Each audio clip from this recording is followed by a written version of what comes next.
वकील अलबेला की शानदार प्रस्तुति। जिला सहरसा सारी के छौरी तोरा हम पहनबोगे। रिमझिम रिकॉर्डिंग स्टूडियो सिमरी बख्तियारपुर। तोरा हम पहनबोगे। हाँ जिला सहरसा के सारी के छौरी तोहरा हम पहनबोगे। जिला सहरसा के सारी के छौरी तोरा हम पहनबोगे।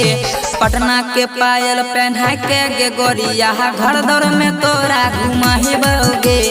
पटना के पायल पहना के गे गोरिया घर दौड़ में तोरा घुमाबोगे।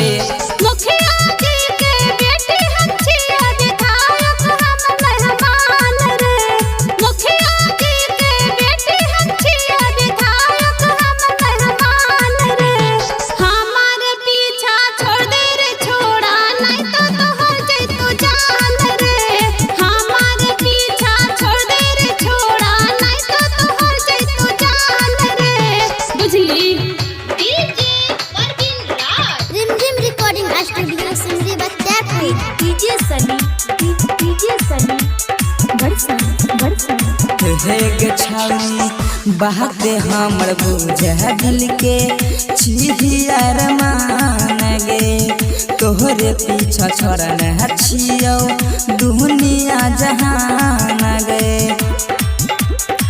हे गे छौरी बात हमर बुझे दिल के छिहियर मान गे। तोहरे पीछा छोड़न छियो दुनिया जहान गे।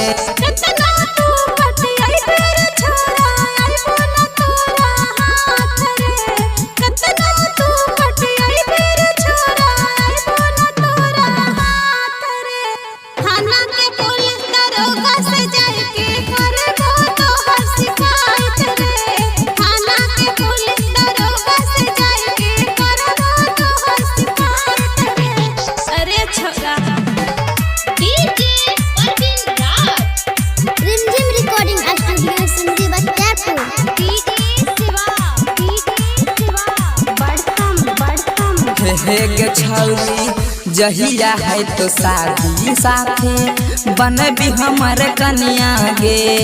साथ में जैतो इंदल भैया बहन के लोकनिया गे। सुने गे छौरी साथ में है तो शादी जहिया बनबी तू कन्या गे। साथ में जैतो इंदल भैया बहन के लोकनिया गे।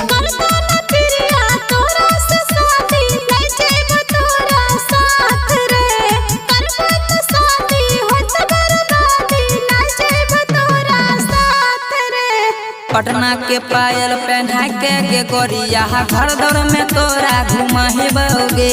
पटना के पायल पहना के गे गोरिया घर दौड़ में तोरा घुमाबोगे। हाँ जिला सहरसा के सारी गे छौरी तोहरा हम पहनबोगे। जिला सहरसा के सारी गे छौरी तोहरा हम पहनबोगे। पटना के पायल पहना के गे गोरिया घर दौड़ में तोरा घुमाबोगे। पटना के पायल पहना के गे गोरिया घर दौड़ में तोरा घुमाबोगे।